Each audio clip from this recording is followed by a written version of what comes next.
tenemos que aprender a leer la Escritura con una actitud, primero, de sometimiento a la palabra de Dios y también comprendiendo que este es un acto sobrenatural. Tenemos que reconocer que la lectura de la palabra es mucho más que el acto de leer.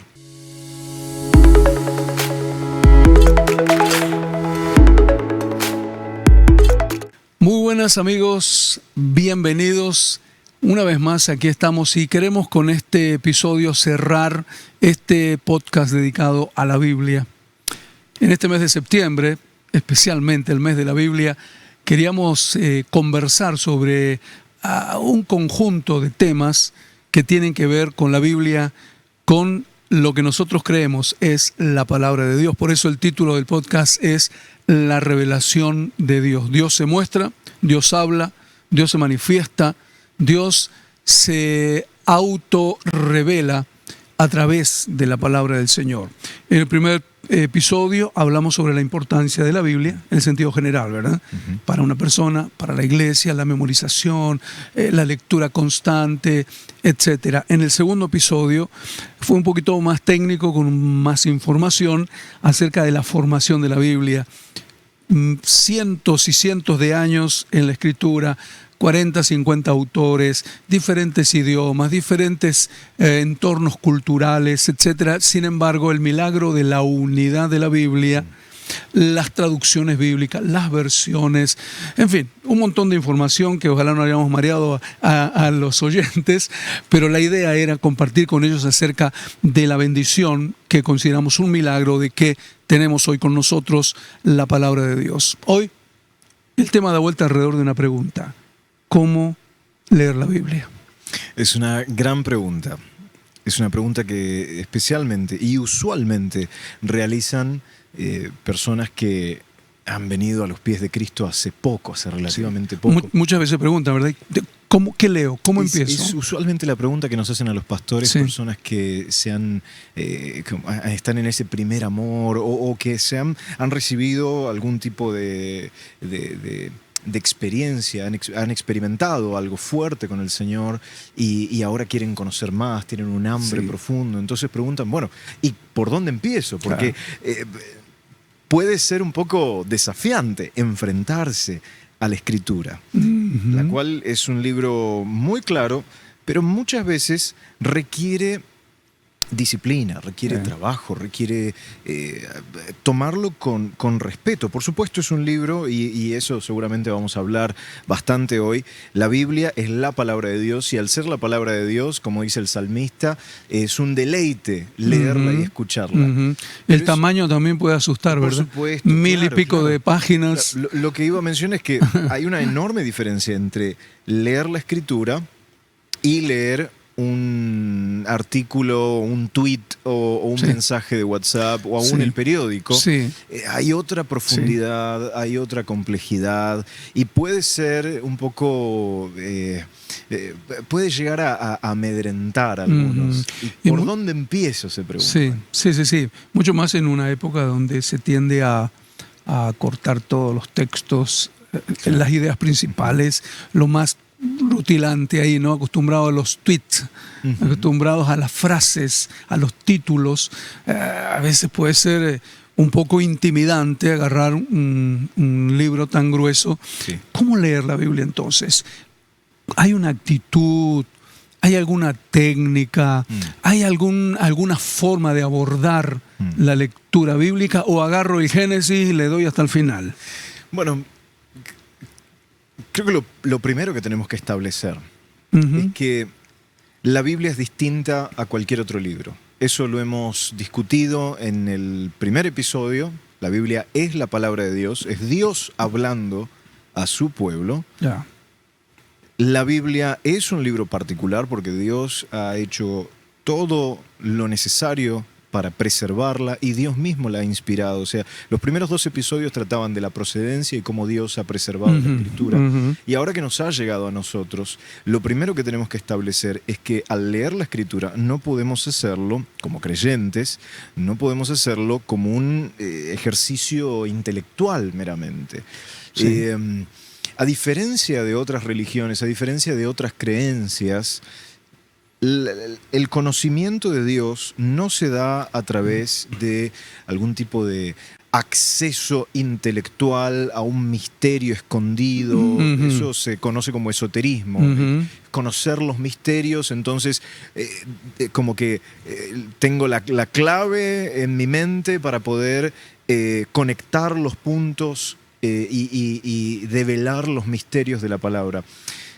Tenemos que aprender a leer la Escritura con una actitud, primero, de sometimiento a la palabra de Dios y también comprendiendo que este es un acto sobrenatural. Tenemos que reconocer que la lectura de la palabra es mucho más que el acto de leer. Ya. El acto físico de leer. Entonces hay una diferencia entre una lectura curiosa o una lectura con el ánimo de aprender sabiduría y una lectura con fe. Claro. Se puede hablar de una lectura sobrenatural de la Escritura, entonces.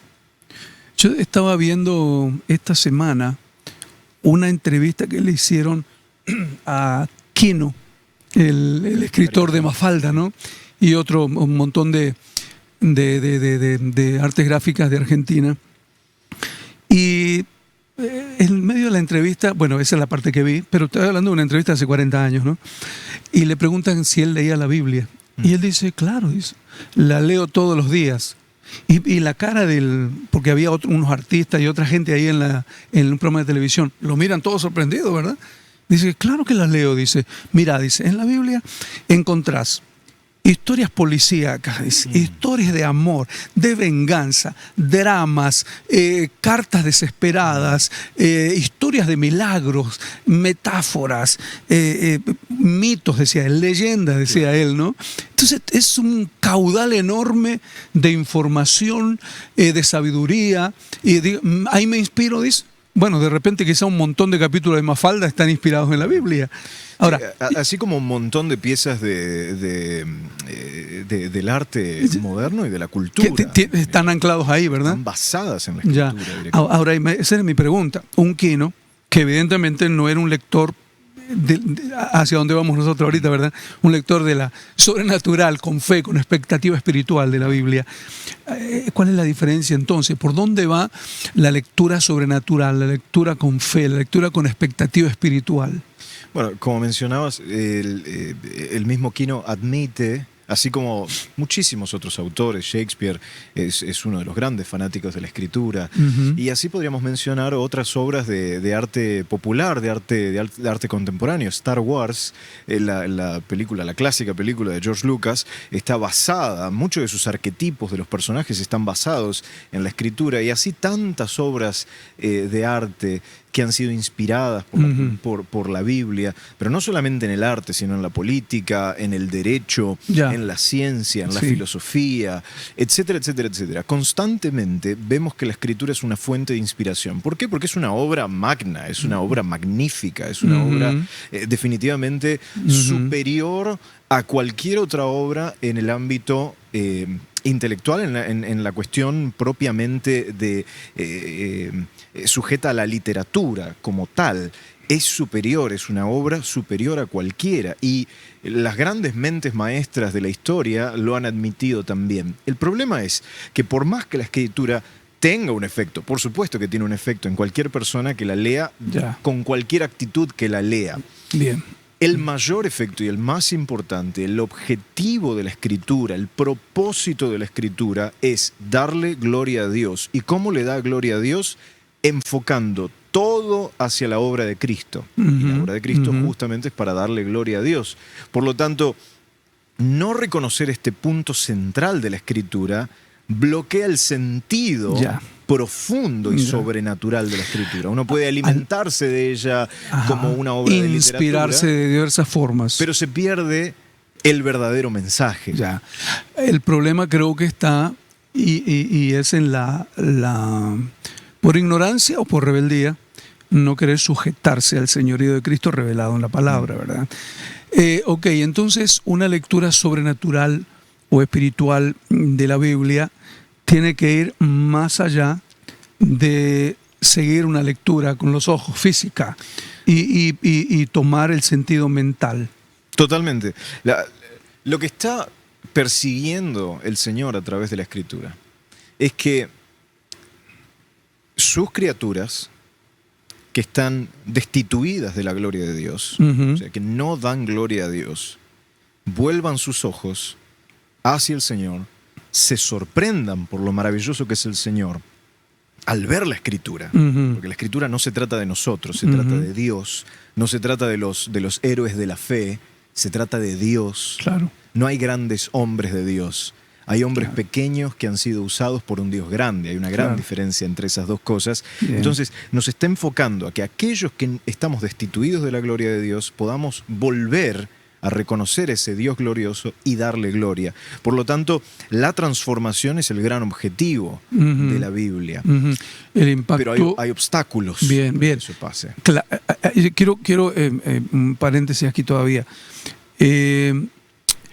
La persona que va a la palabra de Dios con fe, con expectativa espiritual, para encontrar lo que Dios tenga para él, se va a encontrar con Cristo y se va a encontrar con las implicancias del señorío de Cristo en su vida y por ende la transformación de la cual hablas. Claro. No nos vamos a avanzar con los obstáculos porque me parece interesantísimo ese punto, pero antes sí un poco coloquial esto. Hay un poder mágico en la lectura bíblica, porque hay personas que agarran la Biblia, Salmos 91, y lo ponen en la mesa de noche como para protegerse de malos espíritus, algo así, claro. Una onda como esa. ¿Ese es el poder que emana la Biblia? No necesariamente. Me gustaría escuchar tu opinión al respecto, pero en mi caso estoy claro que no se trata de eso. No es un token, no es una pieza fetichista como sería, por ejemplo, un atrapasueños o prender una vela a un santo. No funciona de esa manera. La Escritura transforma de otra forma. Lamentablemente lo traigo a colación porque muchas personas, como digo, por ignorancia o porque se los enseñaron así sus papás o sus abuelos, quizás hasta con el ejemplo, o inclusive se lo aconsejan, ¿no? A veces se acercan a la Biblia con esa onda mágica, como que la palabra, el libro, ¿no? Este libro tiene ese efecto mágico y poderoso. En su alrededor. Claro, yo le pongo la Biblia al diablo y huye, como que la Biblia lo tiene. Claro. Y creo que ese abordaje, que es un abordaje muy común, muy popular de la lectura bíblica, es la que tenemos que tratar de corregir. Ahora, no tenemos que profundizar el sentido correcto de la palabra, de la lectura correcta de la palabra de Dios al punto que no se llegue a entender, pero tampoco quedarnos en esa superficialidad tan estéril. Claro. Y inclusive no solo estéril, sino que sigue atrapando a la gente en esa mediocridad, esa oscuridad. A ver, el Salmo 19 dice que justamente la palabra es lo que hace sabio al sencillo, a la persona que puede considerarse tal vez no tan capaz intelectualmente o que a veces le cuesta entender algunas cosas. La manera de curar todas estas malas costumbres o tradiciones que venimos de familia o estas creencias equivocadas, la manera de curar eso es justamente leyendo la palabra de Dios. Lo que tiene poder es leerla. A Josué el Señor le dice que no se aparte de su boca este libro de la ley. Y que por esa razón, al no apartarse ni a derecha ni a izquierda de lo que dicen los mandatos del Señor, ahí es que su camino va a prosperar. Entonces, si lo que usted quiere es, protegerse de lo malo, claro, lo mejor que puede hacer es leer la palabra y someterse a ella, tal cual, más que tenerla. Ese es el punto. Claro. Ese es el punto, llegar a conocer la Escritura, recibir de ella lo que Dios tiene, que es la revelación de Cristo que vamos a tocar más adelante, y lograr esa relación con Dios que lo va a hacer justamente poderoso. frente a la opresión. Dice Salmo 91, volviendo al Salmo 91, que algunos lo toman así, ¿verdad? Como un objeto defensor de malos espíritus y de desgracias y de mala suerte. El Salmo 91 dice: el que habita al abrigo del Altísimo morará bajo la sombra del Omnipotente. Claro. Habla de un acto mío, yo tengo que ir a vivir a la sombra del Altísimo. Tengo que yo ponerme a la sombra del Omnipotente para gozar de los beneficios que esto traiga. Pero no es cuestión de nomás de cómo se llama, de poner la Biblia o agarrar una cruz, ¿verdad? Y como la película del Exorcista, con la cruz en la cara del demonio y sale huyendo. No está en el objeto, nunca.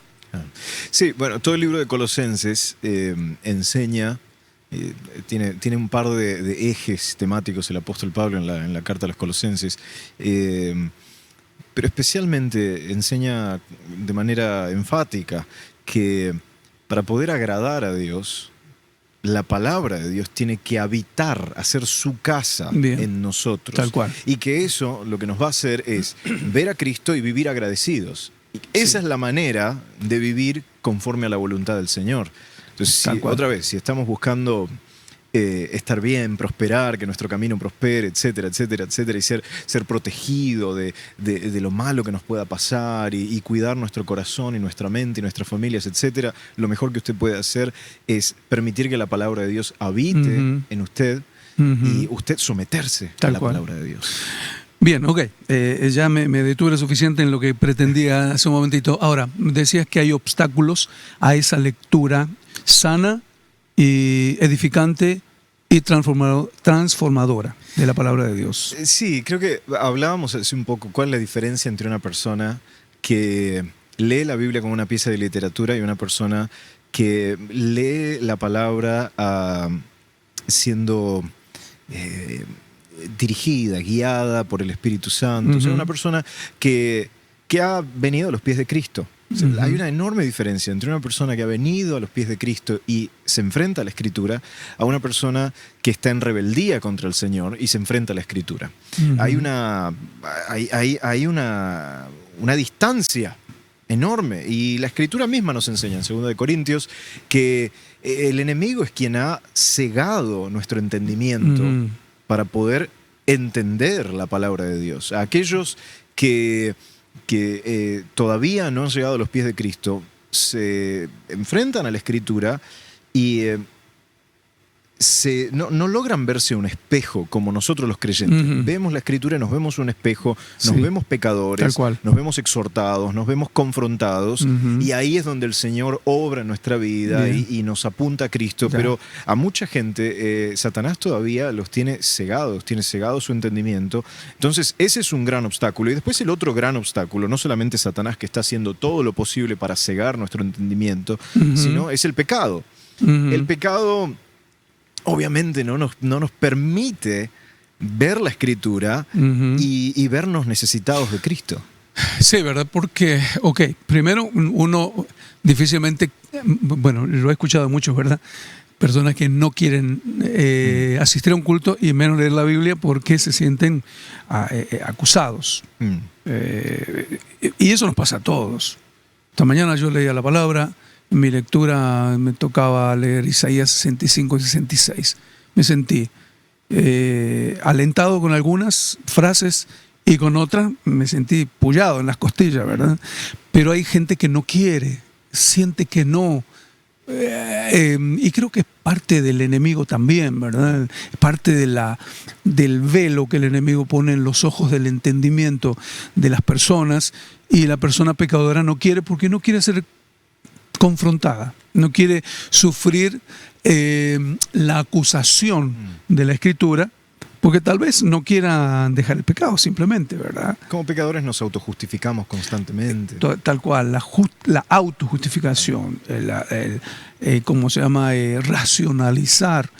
Y eso no significa nuestros errores. Que no haya gente que conoce bastante bien la Escritura. Es más, nosotros vemos en los evangelios que había un grupo de personas que eran probablemente los que mejor conocían las Escrituras, que eran los escribas y los fariseos, y también al mismo tiempo eran los peores enemigos, los más grandes rivales de Jesús. Y es interesante ver a Jesús cómo de manera sumamente sarcástica, les pregunta una y otra vez a los fariseos y a los escribas: ¿no conocen ustedes las Escrituras? Es muy interesante porque, me encanta. porque justamente decirle eso a un escriba, a un fariseo, era un insulto total. Era como que les estaba tomando el pelo, como que los estaba... A un abogado que le dijera: no conoces la ley que dice tal. En ese momento el Señor Jesús estaba burlando, les estaba haciendo una broma a los fariseos y a los escribas al decirles: ¿no conocen ustedes las Escrituras? Y es interesante que la persona que tiene sus ojos cegados por el diablo y por el pecado a la verdad de Dios, usualmente tergiversa la Escritura. La lee y la tergiversa. Me estaba acordando hace un momento, ahí Mateo cita un encuentro de estos fariseos, estos escribas, con Herodes, y ellos citan el libro de Oseas, capítulo 11, versículo 1, de Israel, de Egipto llamé a mi hijo. Yeah. Y es interesante porque lo citan tan mal. Es muy interesante. Después, cuando dicen va a venir de Belén, etcétera, etcétera, y va a ser como un pastor que va a pastorear, pero en realidad el texto no está diciendo eso. Y también citan a Miqueas, etcétera. Tergiversan la Escritura porque son incapaces de ver el propósito final de por qué Dios nos da las Escrituras, que es apuntando a su gloria, apuntando a su obra, apuntando a lo que Él ha hecho, y empiezan a hacer la Escritura para mí. ¿Para qué me sirve para mí la Escritura? Quizás esto que acabas de decir y tu referencia a la lectura bíblica de los fariseos sea también una lección muy poderosa para los creyentes más veteranos en la fe, que conocemos la Escritura, que a veces nos ufanamos de que yo leo la Biblia una vez cada año. Yo la leí como 30 veces, o me sé un montón de textos de memoria, o conozco esto, o conozco aquello. A veces esa familiaridad puede que también nos lleve a una suerte de banalización del mensaje bíblico, de las implicancias, y se reduzca por completo toda la influencia que la palabra pretende sobre nosotros. La lectura bíblica de un nuevo creyente es reveladora en todos los sentidos, porque ni siquiera conoce los personajes bíblicos. Pero, y esto lo traigo porque hay un montón de creyentes de añares, como yo, que hemos sido creyentes toda la vida y que leemos la Biblia ya por décadas, que a veces la rutina o conocer tanto, haber leído tantas, haber escuchado tantos sermones, puede que caigamos en el error de los fariseos. Sesgar la Escritura, malinterpretarla, o banalizarla, o no otorgarle a la palabra. Si bien no dejamos de leer religiosamente todos los días y el programa, ¿no?, como los fariseos, de repente tenemos una lectura fallida de las Escrituras, sí. y eso es tan perjudicial como no conocerla de repente. Creo que lo más común para nosotros creyentes de hace años es ir a la Escritura con el sentido ya adjudicado. O sea, vamos a leer la Escritura y antes de terminar de leer ese texto ya le dimos una aplicación, ya lo interpretamos en nuestra mente, ya venimos con un prejuicio al texto que no nos permite sorprendernos y asombrarnos de la riqueza que Dios propone al darnos la palabra. O sea, cada día podemos leer el mismo texto todos los días y el Señor va a mostrarnos una nueva perspectiva, una nueva forma de aplicar esto a la Escritura. La verdad es la misma siempre, es la verdad de Dios. Pero en las diferentes etapas de nuestra vida, este texto se hace vida en nosotros de distintas maneras. Y venir a la Escritura con una actitud de asombro, con una expectativa de ser transformados por la palabra, es la actitud correcta de un creyente. Por eso el recién convertido se asombra, claro, porque todo es nuevo. Y nosotros tenemos que recuperar esa actitud de asombro. Sí. La lectura bíblica para un creyente veterano puede llegar a ser así rutinaria. Para un creyente veterano y predicador puede llegar a ser todavía más. Sí. Porque lees un texto inmediatamente ya haces el sermón, ya haces el bosquejo para predicarlo. Y eso es uno de los errores nuestros como creyentes por fuera de ser un predicador. El abordaje de la Biblia, como decías, que puede ser nueva, así lo leamos todos los días el mismo capítulo, tiene que ver también con la obra del Espíritu Santo, ¿verdad? El Espíritu Santo obró en los escritores con revelación e inspiración, pero nosotros obra con iluminación. Sí. Entonces, pedir la iluminación del Espíritu Santo al leer la Escritura vendría a ser una de las acciones más inteligentes del creyente, ¿verdad? Porque el Espíritu Santo nos puede ayudar a interpretar correctamente la palabra, a entender, a aplicarla correctamente también y a darle una aplicación nueva dependiendo de la novedad de nuestras circunstancias también. Eso no significa que tenemos que dispensar de las herramientas interpretativas o de ir al instituto bíblico claro, o tomarnos con seriedad el estudio bíblico. Si bien no es una mera tarea intelectual, eso no significa que no sea importante usar nuestro intelecto a la hora de enfrentarnos a la Escritura. Hay personas que agarran la Biblia como si fuese el horóscopo. A ver qué me dice el Señor. Y Dios me reveló tal cosa a través de la Biblia. No funciona así la Escritura. Tenemos que evitar errores. Y lo que vemos en el testimonio de la Escritura es que una clave importantísima para poder entender la Biblia es lo que le pasó ayer. El pastor Zach nos predicaba sobre los que iban en camino de Emaús. Es entender la Biblia a la luz de la obra de Cristo, a la luz del Evangelio. Vamos a hablar de eso antes de que termine este episodio, pero eso es importantísimo. Pero también reconocer que es el Señor el que ilumina nuestros corazones, lo que mencionabas hace un rato, para poder ver la gloria de Dios, pero también ilumina nuestro entendimiento, hace sabio al sencillo. No es que simplemente trae algo. A veces vienen con cada interpretación rara porque el Espíritu me dijo, no, hay que tomarnos en serio el estudio de la palabra y permitir que el Espíritu Santo obre en nuestro interior, pero también en nuestra mente, para entender qué es lo que quiso decir el autor. Digamos que Dios no se queda quieto cuando nosotros leemos la Escritura. No es que dio la Escritura hace 2000 años y dijo, bueno, ahí tienen, interprétenla, léenla, aplíquenla. El Espíritu Santo y Dios trabaja cuando nosotros leemos con fe. La Escritura es un medio de gracia, es un regalo de Dios, es un don de Dios, y definitivamente el Espíritu Santo trabaja en sus hijos cuando nosotros leemos la Escritura. Yo,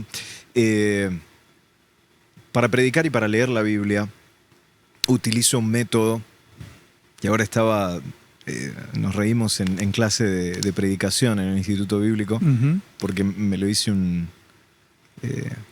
como un juego de siglas que no significan nada realmente, pero empiezo admitiendo que por mi propia capacidad natural sería imposible para mí entender la Escritura.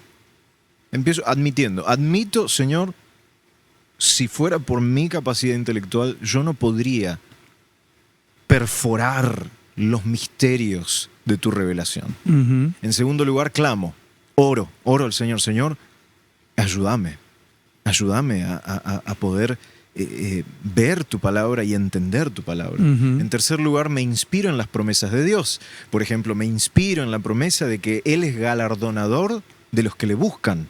Entonces, como yo estoy buscándole al Señor en la Escritura, confío en su palabra y sé que Él me va a acompañar. En cuarto lugar, trabajo. Me pongo las pilas. O sea, no simplemente leo superficialmente la palabra, sino que me pongo a estudiarla. Y en último lugar, lo que hago es agradecer al Señor por su palabra. Y le pido al Señor que nuevamente Él obre en mí. Le agradezco por su obra en mí a través de la Escritura. Bien, esas actitudes, qué bonito están los pasos. Es un abordaje bien humilde de la lectura bíblica. Y si hay un consejo que podemos dar nosotros hoy, sería llegar a la palabra con esa actitud humilde, esperando que la lectura de la palabra de Dios obre una transformación en nosotros. Bien, después de llegar a la palabra, cómo leer la Biblia de esa manera, con humildad, con el corazón abierto, dispuesto, creyendo, tendríamos que trabajar un poco en nuestra mentecita, ¿verdad?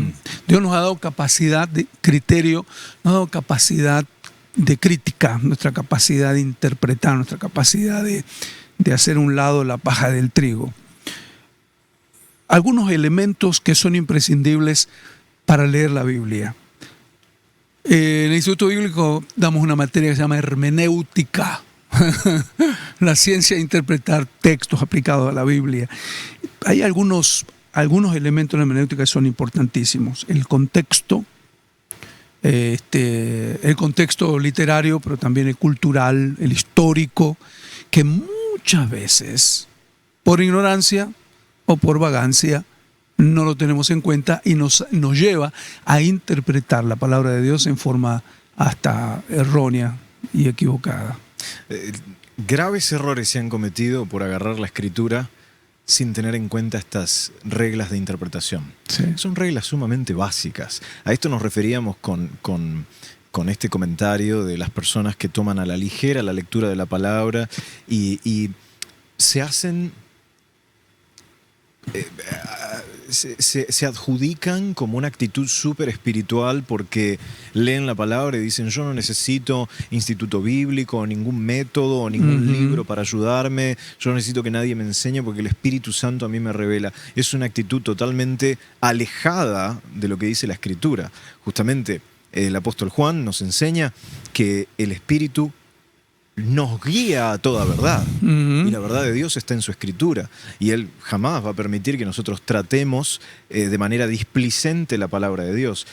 Una de las reglas más importantes para la interpretación bíblica es el atender el contexto. Bien. Y hay gente que dice, no, yo no necesito estas herramientas. Y esa misma gente utiliza y hace caso a esta regla referida al contexto. Es fácil, el Salmo 14. Dice: no hay Dios. Rapidito todos seguramente en el chat van a estar corrigiendo. ¿Cómo que no hay Dios? La palabra dice, el necio dice no hay Dios. Bueno, exacto. Ahí está haciendo ese es el uso del contexto. Exactamente. Cual. Así que lo que nosotros estamos ahora haciendo énfasis es que sin hacer sin atender correctamente a los distintos tipos de contexto que le dan sentido y que nos ayudan a acceder al sentido original de la Escritura, nosotros nos estamos perdiendo de gran parte de la riqueza de la palabra de Dios, y a veces lo que estamos haciendo es tratar irresponsablemente la Biblia y llegando a conclusiones equivocadas que llegan a enseñanzas equivocadas, a doctrinas equivocadas y aún heréticas. En mis tiempos de instituto bíblico, recuerdo que los maestros, cuando hablaban de esto, nos decían una frase: un texto sin contexto es un pretexto. Y es completamente cierto. Yo estoy usando una frase, una palabra, un versículo bíblico para apoyar una idea que puede ser absolutamente antibíblica. De hecho, muchas sectas falsas se han alimentado con interpretaciones erróneas de las Escrituras por no armonizar tal cual los textos que han leído con su contexto. Qué sé yo, me recuerdo hace muchos años surgió una secta, los Niños de Dios, y la característica de este movimiento la mayor parte eran muchachos, todos jóvenes. Era el tiempo de los hippies, ¿no? Toda la locura aquella. Y se escapaban de las casas, se llevaban todo lo que podían de la casa y lo llevaban a la comunidad, vivían en comunidad. Entonces ellos decían, el texto, cuando Jesús dice que si uno no deja padre, madre, hermanos, hermanas, etcétera, etcétera, no es digno de mí. Ese era el texto que usaban para decirle: no, tenés que dejar tu familia y venirte con nosotros y vivir en comunidad, porque así lo dice el libro de los Hechos, que todos vivían juntos y tenían todo en común. Es decir, sacaban un poquito de acá, un poquito de allá, un poquito del otro lado, y no había un abordaje responsable de la Escritura, porque todas esas conclusiones no aguantaban ni siquiera una lectura del contexto inmediato. Esa falta de práctica de la lectura en su contexto hace de muchos errores. Hace poco estuve dando una charla sobre hermenéutica justamente y me traje acá el material. Este material presenta un capítulo que habla, y lo presenta así, círculos de contexto, el literario, dicen, ¿no? Y habla de varios círculos concéntricos que es una forma muy interesante de abordar el contexto, porque si yo estoy acá y el primer círculo es el párrafo. Si yo leo una frase, un versículo, tengo que leer lo que dice antes y lo que dice después para no perderme. Luego el otro círculo, el libro. ¿Todo el libro apunta a eso o no? ¿Quiere decir eso o no? Otro círculo, los escritos del autor, porque me voy a dar cuenta del uso que él hace de tales o cuales palabras. Luego otro círculo, el testamento, nuevo o antiguo. Luego el gran círculo, toda la Biblia. Con obedecer simplemente esa pequeña ilustración de contexto, evitaríamos un montón de errores. Ese es el primero y ese es el que está accesible a absolutamente todos. Después hay otro tipo de contextos que son un poco más complejos de analizar y que requieren otro tipo de herramientas, contexto cultural, contexto histórico. Para el contexto cultural hay que saber un poquito del mundo antiguo, hay que saber un poco de los idiomas en los que se escribió la Biblia, de la cultura en la que estaba enraizada la Biblia. Es un poco más complejo, pero empezando por estos círculos literarios, por lo menos podemos descubrir si hay algo que no entendemos. Tal cual. Y eso es importantísimo, porque podemos ir a preguntar, podemos evitar graves errores. Ahí voy. Porque si yo estoy leyendo la Biblia, digamos, soy un creyente nuevo, estoy leyendo la Biblia y me encuentro con una frase que es sorprendente. El que no deja a su padre y a su madre no es digno de mí. ¡Wow! ¿Qué hago? ¿Qué hago con esto? Porque lo dijo Jesús. Claro. Lo dijo Jesús. Y era un condicionante para los discípulos, para seguirle. Tengo que dejar a mi familia. Tengo que dejar a mi esposa, dejar a mis hijos. No puede ser. ¿Por qué? Porque si yo conozco la Biblia, me voy a dar cuenta que eso estaría contradiciendo otros principios bíblicos. Entonces, si yo no logro entender el por qué dijo esa frase, entonces ya tengo que irme puedo preguntar.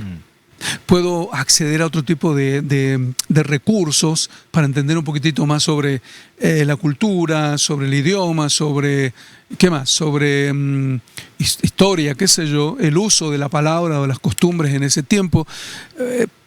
Pero hay un ejercicio sencillo. ¡Wow! Esto es tremendo. Pero yo me acuerdo que la Biblia en otro lado dice que tengo que amar a mi familia. Sí. También tiene que haber un poquito, ¿no?, de criterio para entender que la Biblia, este es un principio, no se contradice a sí misma. Claro, bueno, pero aprender a leer la Biblia en su contexto nos ayuda a evitar creer que la Biblia tiene contradicciones. Y aprender a leer la Biblia a la luz del Evangelio, más todavía. Ahora, le da propósito. Algunos ejemplos clásicos, ¿no? Porque lo que iba a decir es, ninguna interpretación irresponsable de la palabra es inocente. Hay lecturas de la Biblia que están arrastradas por malas costumbres o que no vienen de malicia de la persona que está interpretando. Pero un hijo de Dios responsable que ama al Señor quiere tratar la palabra de verdad con total responsabilidad, que es el reclamo que le hace el apóstol Pablo a Timoteo. O sea, que tiene que tratar la palabra de verdad con precisión. Sí. Entonces, dando algunos ejemplos, no sé si te acordás, en Mateo 18, hay un texto que siempre usamos para cuando empezamos un culto, donde hayan dos o tres congregados en mi nombre, ahí estoy yo. Es interesante ver ese pasaje porque si leemos lo que está inmediatamente ahí, nos damos cuenta que no tiene nada que ver con el culto. No tiene nada que ver con nuestras reuniones. Y deberíamos de preguntarnos, pero ¿el Señor no está conmigo cuando yo estoy solo? O sea, ¿tiene que haber dos Mínimo. Mínimo. O sea, y es interesante porque lo usamos para consolarnos cuando no vino suficiente gente a la célula, cuando vino poca gente al culto, lo usamos para consolarnos. Pero en realidad lo que está hablando el Señor, y hay otro texto que está ahí mismo en Mateo 18, un poquito antes, que habla de atar y desatar, y lo usamos mucho para atar y desatar al diablo y todo lo que ataria, ato al diablo y no sé qué. Pero en realidad no está hablando de eso. Ese texto está hablando de la disciplina en la iglesia. Ujú. Y lo que está hablando es que cuando nosotros seguimos los pasos correctos de la disciplina en la iglesia, el Señor va a estar ahí como testigo de lo que estamos haciendo. Ya. Como testigo, atestiguando, validando y dando autoridad para la disciplina. Ujú. Y eso es importante. Hay otros textos que me acuerdo, por ejemplo, uno típico que usamos en Apocalipsis 3, el de que el Señor está a la puerta y llama. Ajá. Y es interesante porque lo usamos Evangelísticamente. como texto evangelístico, pero si leemos el pasaje, o sea, en 2 versículos atrás, 2 versículos después, nos damos cuenta que es Jesús hablándole a la iglesia de la Odisea, animándolos a volver Ujú. a ese primer amor Ya. que ellos habían perdido. Lo que Cristo les está diciendo es, Me dejaron afuera. Yo sigo cerca, me dejaron afuera. Siguen haciendo su fiesta, siguen haciendo su culto, la iglesia sigue andando, pero el que se quedó afuera fui yo, dice el Señor. Pero que Él no se ha alejado, les está dando una oportunidad de restauración. No es un texto evangelístico. Que se puede aplicar en un sentido de que Dios está golpeando la puerta del corazón de cualquier persona, es correcto, pero no es el significado del texto. No es lo que dice ese texto, Tal no es cual. lo que dice ese texto. Después, digamos que es una aplicación muy abierta. que no tiene nada que ver con ese texto específico. Es tomarse una libertad demasiado amplia. Es verdad. O sea, muchas de estas cosas, el Señor está con nosotros cuando somos pocos en la célula y en el culto. Total. Sí, pero ese texto no habla de eso. Sí. Y nos pasa constantemente. Estos ejemplos son ejemplos tal vez anecdóticos, pero pueden tener consecuencias serias en nuestra predicación. Sí, y como decía hace un rato, inclusive sectas pseudo-cristianas se han levantado basadas en interpretaciones así sesgadas. Frases de acá, frases de allá, sin ningún tipo de consideración al contexto bíblico.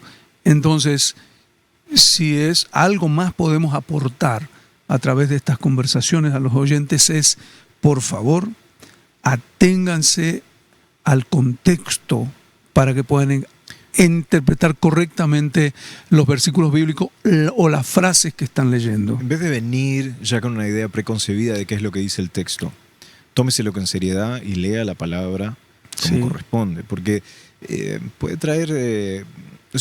nos expone como personas que no atendemos la Escritura de manera correcta. He escuchado muchos creyentes decir cosas como que no hay que juzgar. Porque Jesús dijo... Aduciendo a Mateo 7, por ejemplo. Ya. Y no nos damos cuenta que en 1 Corintios, en Hechos, se nos insiste a los santos a juzgar. Claro. A juzgar la profecía. Claro. Lo toman como un sinónimo de acusar falsamente o de echarle tierra. Cuando lo que se nos está diciendo, cuando lo que está enseñando Cristo en ese punto es no juzgar con soberbia. Exactamente. No juzgar con soberbia, como si nosotros fuésemos superiores moral, espiritualmente, sino como santos juzgar, sí, como nos enseña el apóstol Pablo, hay que juzgar, pero el tipo de juicio del que está hablando Jesús ahí no tiene nada que ver. Y después hay otro tipo de ejemplos, qué sé yo, en 2 Corintios, cuando el apóstol Pablo habla de que la letra mata. ¿Cuánta gente no hay que leer, no hay que estudiar? Ha predicado, enseñado en contra. El espíritu es el que da vida. En contra de estudiar la palabra porque la letra mata. Tal cual. Son errores que se dan por no leer el contexto. Porque si nosotros leyéramos 2 versículos antes de ese punto, nos damos cuenta que lo que el apóstol Pablo está hablando es ser esclavo de la ley mosaica. O sea, ser esclavo de que por mi esfuerzo yo voy a lograr ser acepto, ser agradable al Señor. Ese tipo de letra es la que mata, el creer que...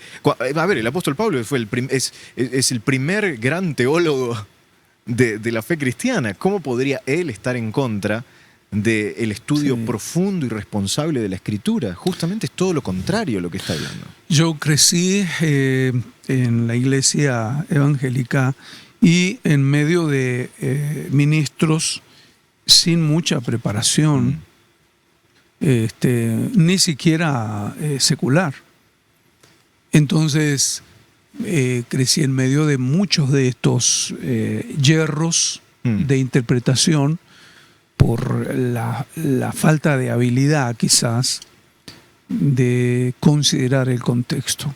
Es un recurso que no está lejos de nadie, está al alcance de cualquier persona que lee. Antes de pasar a lo último, que es muy interesante, algo que yo he descubierto para mi lectura personal, que me ayuda a interpretar mejor un texto que me parece de repente un poco complicado, es leerlo en otra versión. Total. Simplemente, si a usted le parece una frase, un versículo raro, medio complicado, difícil, agarre otra versión más sencilla, de lenguaje más sencillo, chao, va a lograr interpretarlo de una forma correcta. Y evite a toda costa alegorizar o buscar un sentido espiritual oculto a todo eso. A cada palabra que lee. Total. Una muy histórica es las predicaciones que trataban sobre las 5 piedras de David. Y le daban un sentido a cada piedrita que agarró David para matar a Goliat. Y decían, esto es la fe y esto es la paciencia. La Biblia no dice absolutamente nada de eso. La alegorización del Antiguo Testamento, especialmente, que es uno de las bases del ministerio de muchos predicadores, es un gran tema. Algún día tenemos que conversar sobre eso. Pero quiero que vayamos al último punto de nuestra charla, porque ya no queremos avanzar mucho hoy, y es una lectura cristocéntrica de la Biblia. Sí. Otra vez, entender como hijos de Dios, entender que la Biblia fue dada al pueblo de Dios por el Señor para poder ver su gloria, es entender que el centro de la Escritura, lo que le da sentido a la Escritura, es la obra de Cristo. Poner en el centro de nuestra lectura de la Biblia el Evangelio nos permite, por ejemplo, entender los pasajes más difíciles de la Escritura. Nos permite entender que el personaje principal, el protagonista de la Biblia, no es Abraham, no es Noé, no es David. A veces se nos ha enseñado tan mal acerca de tenemos que ser como David, tenemos que ser como Abraham, tenemos que ser como tal, y no tenemos que ser como este. Cuando en realidad todos ellos nos están apuntando a Cristo, la verdadera solución para los perdidos de toda la historia de la humanidad. Hemos puesto un énfasis tan grande en creer que la Biblia es un manual que nos dice qué hacer y qué no hacer, cuando en realidad tampoco es una carta. Hay gente que dice, no, porque es una carta de amor del Señor. No tiene que ver con eso. Lo que nos está mostrando la Biblia es que Dios es santo, Dios es glorioso, Dios es perfecto, Dios es poderoso, y que nosotros somos pecadores, y que no tendríamos ninguna chance de estar en presencia de Dios si no fuese por Cristo. Cristo le da sentido a toda la Escritura. Transforma nuestra lectura de la Escritura. La lectura orientada o centralizada en Cristo nos hace ver el propósito de la Escritura, ¿verdad? Digamos que el Antiguo Testamento apunta hacia adelante, hacia Cristo, y el Nuevo Testamento apunta hacia atrás, siempre hacia Cristo.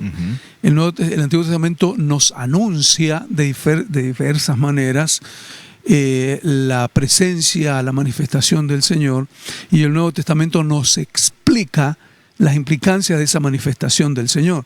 Leyendo la Escritura de esa manera, entonces nosotros le encontramos mucho mayor sentido y propósito a cada palabra, a cada historia, a cada texto, cada historia, a cada institución mencionada, qué sé yo, cada experiencia. Sí.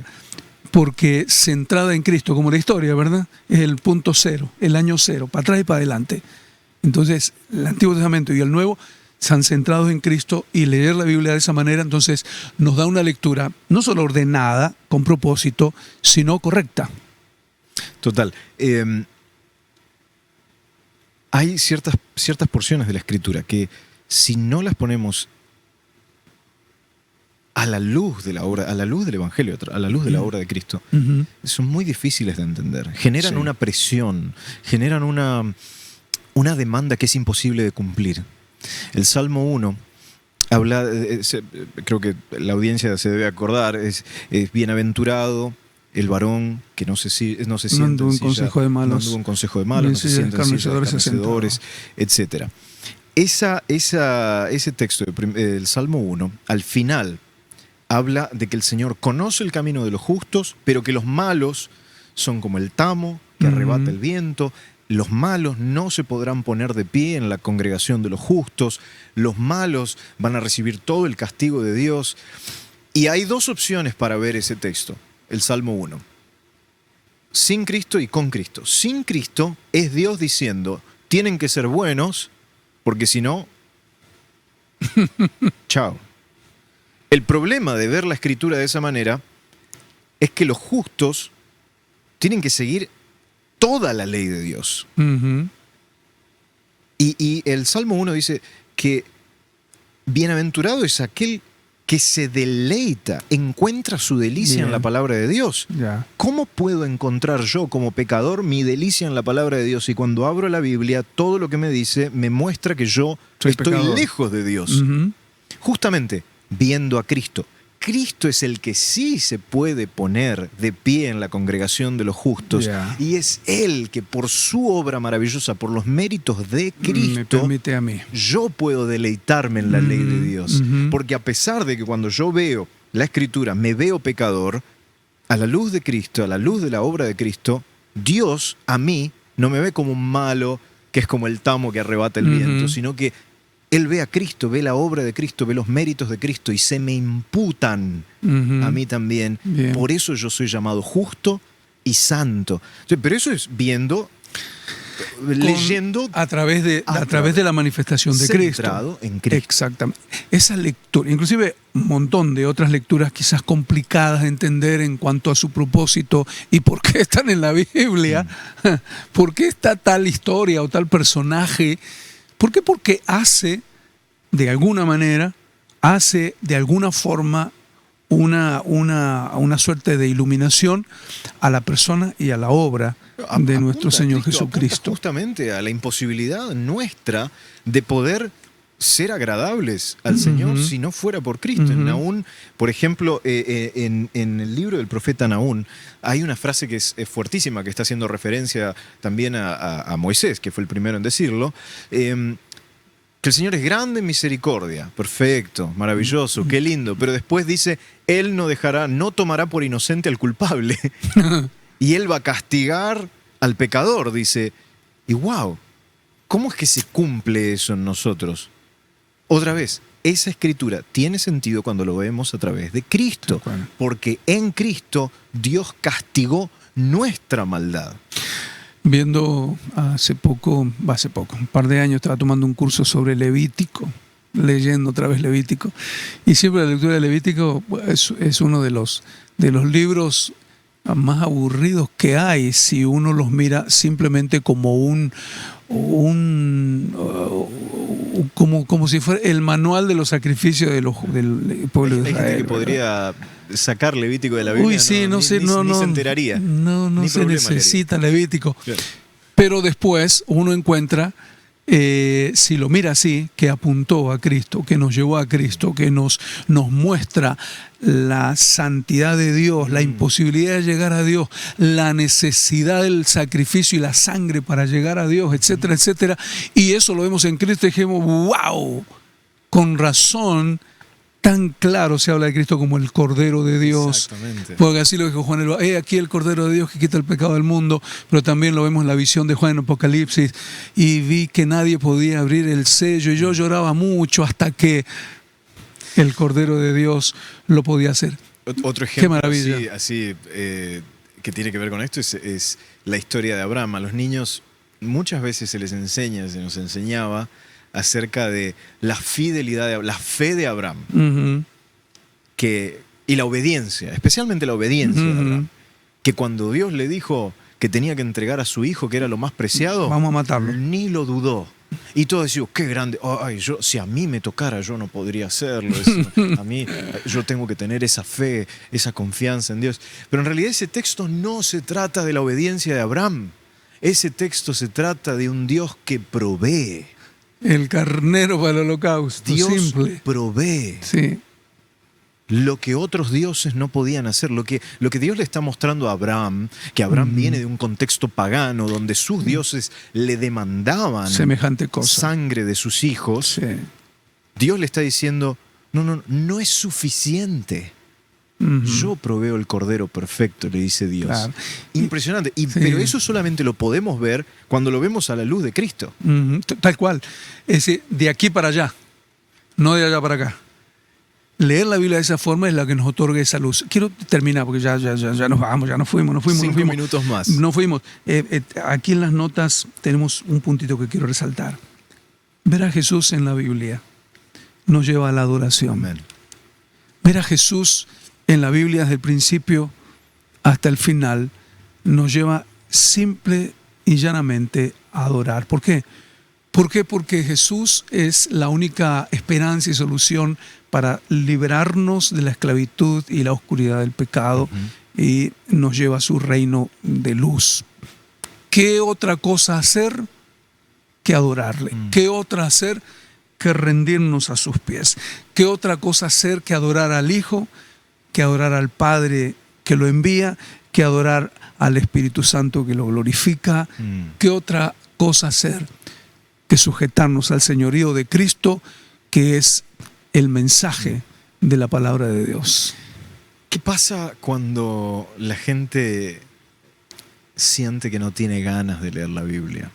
¿Qué consejo les podríamos dar? Bien, si es un creyente, por supuesto, estamos hablando de un creyente, en primer lugar, yo soy un convencido de que tengo que hacerlo en obediencia. Yo necesito leer la palabra de Dios. Muchos habrán pasado, algún momento yo he pasado algún momento como este, que estás desanimado, cansado, enojado, deprimido, que no querés ni comer.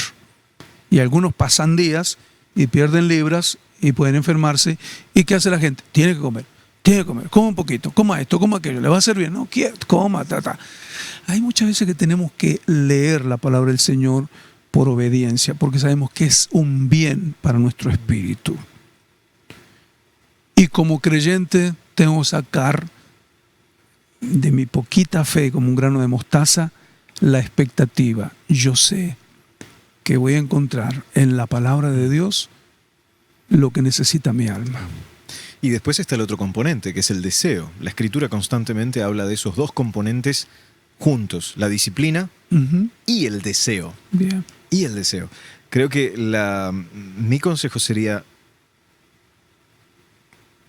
ayudarse a uno mismo a entender que la Biblia no es un manual de instrucciones para obtener lo que yo quiero,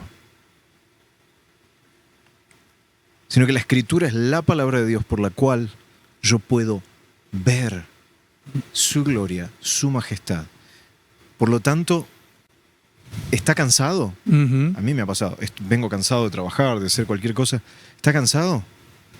Empiece a darse cuenta de lo grandioso que es el Señor, lo maravilloso que es el Señor, y encuentre descanso no en la serie de Netflix tirado en el sofá, en la Escritura.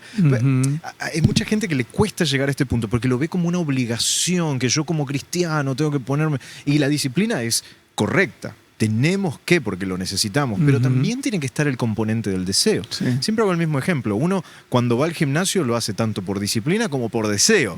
Porque quiero algo, porque deseo algo, pero también me disciplino para poder lograrlo. Tal cual. Entonces, el deseo es un componente fundamental en la Escritura. Es un componente fundamental para poder realmente volver a recobrar ese ánimo, esas ganas de conectar con la Escritura, encontrar descanso, deleitarnos, dejar de verlo como un escrito que me dice qué es lo que tengo que hacer para obtener lo que yo quiero y empezar a deleitarme en lo que Cristo hizo, en lo que Dios ha hecho, en lo que Dios me ha dado, y empezar a leerle en agradecimiento, empezar a asombrarme por Dios, deleitarme en el Señor a través de su palabra. Amén. Amén. Bien, queríamos hacerlo más corto y se nos fue igualmente largo que los otros. Lámpara es a mis pies tu palabra y lumbrera a mi camino, decía el salmista. Ojalá que ustedes puedan tener la palabra de Dios en sus corazones, en sus mentes, en forma presente, en forma constante, persistentemente, y que tenga una consecuencia sobre su vida, sobre sus acciones y sobre su futuro. Amén. Si tienen comentarios o preguntas, escríbalas ahí en el chat de este video. Aquí cerramos con el podcast sobre la Biblia, ¿verdad? Este es el último. Por lo menos de este año. Ajá. Y por lo menos de esta serie. Podemos venir con otra, conversando sobre otros temas. Luego lo veremos. Que Dios les bendiga y que el Señor y que con su palabra ilumine siempre su camino.